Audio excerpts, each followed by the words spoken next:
Assalamualaikum warahmatullahi wabarakatuh. Di sana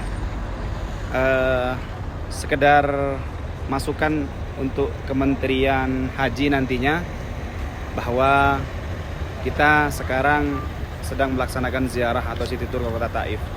Jadi untuk Kementerian Haji dan Umroh nantinya akan lebih sangat baik apabila mengusulkan kepada pemerintah Kerajaan Arab Saudi atau Kementerian Haji Umroh Saudi Arabia untuk memperbanyak sopir-sopir bis yang mengangkut jamaah Indonesia.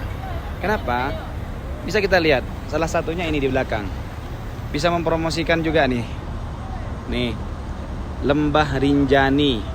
Tuh di sana itu PO Jember. Dan banyak tuh, kalau orang-orang Indonesia itu kreatif-kreatif. Dan juga enaknya kalau sopirnya orang Indonesia itu biasanya bisa diajak kompromi. Bisa diajak kompromi dan tidak jamaah itu tidak cepat nggak seperti itu kalau sesama orang Indonesia.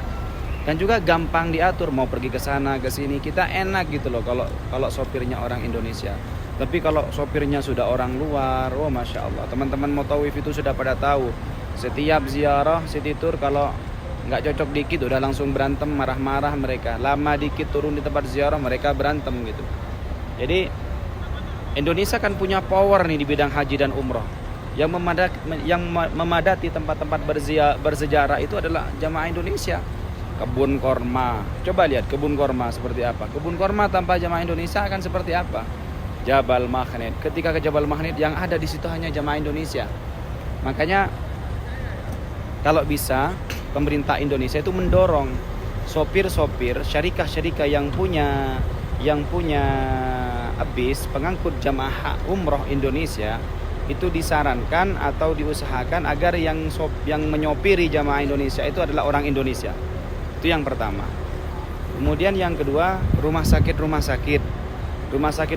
di sekitar Makkah dan Madinah itu disarankan juga agar banyak perawat-perawat dari Indonesia. Kenapa? Ketika ada jamaah sakit, saya pengalaman waktu corona masuk mengantarkan jamaah sakit satu, setelah corona maksudnya, ada jamaah sakit satu, ternyata ketika masuk ke dalam banyak jamaah Indonesia di ruang ICU yang tidak tahu namanya siapa. Saya harus diminta tolong oleh pihak rumah sakit untuk masuk ke satu ruangan ke ruangan yang lain untuk bertanya jamaah ini dari mana, apa yang sekarang yang sedang dirasakan, masih ada sesak napasnya atau tidak, karena mereka orang-orang pedesaan rata-rata. Nah, maka dari itu kalau bisa yang didorong itu adalah diperbanyak sopir-sopir dari Indonesia, kemudian diperbanyak juga perawat-perawat dari Indonesia. Dan yang paling penting nih juga ini sopir-sopir, dan yang paling penting itu sopir-sopir dan perawat-perawat di rumah sakit.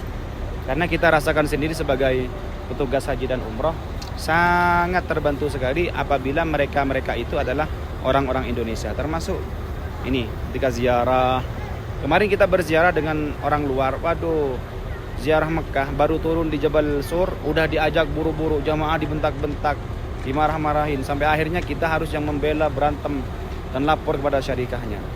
Jadi asosiasi-asosiasi haji dan umroh harusnya lebih menekan lagi syarikah-syarikah bis yang ada di Saudi Arabia untuk mempekerjakan orang-orang Indonesia.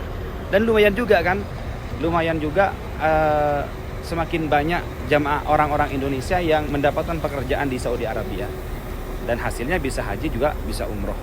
Nah, salah satunya nih teman-teman kita nih. Ini orang Lombok. Ini orang mana? Banyuwangi. Masya Allah.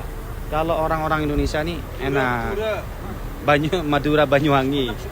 Itu Mazaya itu orang Indonesia juga. Enak kalau kita berziarah dengan sopir-sopir yang juga orang Indonesia. Jadi kita ngaturnya mau ke sana mau ke sini tuh enak. Kadang kalau orang-orang luar tuh mereka semena-mena. Maunya di mana mereka dikasih uang banyak, dikasih baksis banyak, maunya pergi ke situ walaupun tempatnya tidak bagus, kayak gitu. Kalau orang Indonesia nih gampang diatur.